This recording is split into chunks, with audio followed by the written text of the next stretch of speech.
Hi friends, నేను మీ మౌనిని. ముందుగా అందరికీ వైకుంఠ ఏకాదశి శుభాకాంక్షలు. అలాగే నా బర్త్డే టుడే.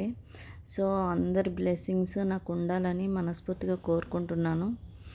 అండ్ నేను మార్నింగ్ లేవగానే ఇంకా రొటీన్ తెలుసు కదా, నేనైతే ఫాస్టింగ్ ఉన్నాను. ఏకాదశి నా బర్త్డే రోజు రావడం చాలా హ్యాపీ అనిపించింది. సో నా వల్ల ఇంట్లో వాళ్ళని ఫాస్టింగ్ ఉంచడం కరెక్ట్ కాదని చెప్పి వాళ్ళకి లంచ్ బాక్స్ అయితే పెట్టాను. నెక్స్ట్ యాజ్ యూజువల్గా పూజ చేసుకున్నాను. నెక్స్ట్ ఇంకా రెడీ అయ్యాను టెంపుల్కి వెళ్ళడం. సో నడుచుకుంటూ ఇంటి దగ్గరలో ఉన్నటువంటి టెంపుల్కి వెళ్ళాను.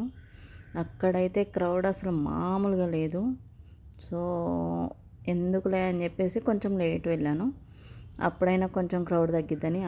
అస్సలు తగ్గేదేలే అంటున్నారు జనం. సో ఇంకా నెక్స్ట్ వచ్చేసరికి అక్కడ ఒక ఆర్గ్యుమెంట్ అయితే ఒకటి జరిగింది. సో అక్కడున్న వాళ్ళకి విఐపి వాళ్ళని పంపిస్తున్నారు, మేమేమో టికెట్ కొనుక్కున్నాము, అది ఇది అని చెప్పేసి కొంచెం ఆర్గ్యూ జరిగింది.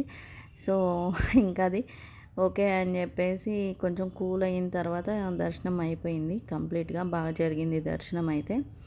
ఇంకా కంప్లీట్ దర్శనం అయిపోయిన తర్వాత ప్రసాదం తీసుకొని దేవుడికి మంచిగా దండం పెట్టుకొని అందరు బాగుండాలి అని మంచిగా దండం పెట్టేసుకొని మళ్ళీ return back to home. So అదనమాట టుడే. ఇంకా లాస్ట్ నేను స్టేటస్లో పెట్టిన ఫొటోస్ చూసి నేను ఏదో పార్టీ చేసుకున్నా అనుకుంటున్నారు. బట్ నేను ఎటువంటి పార్టీ చేసుకోవాలా.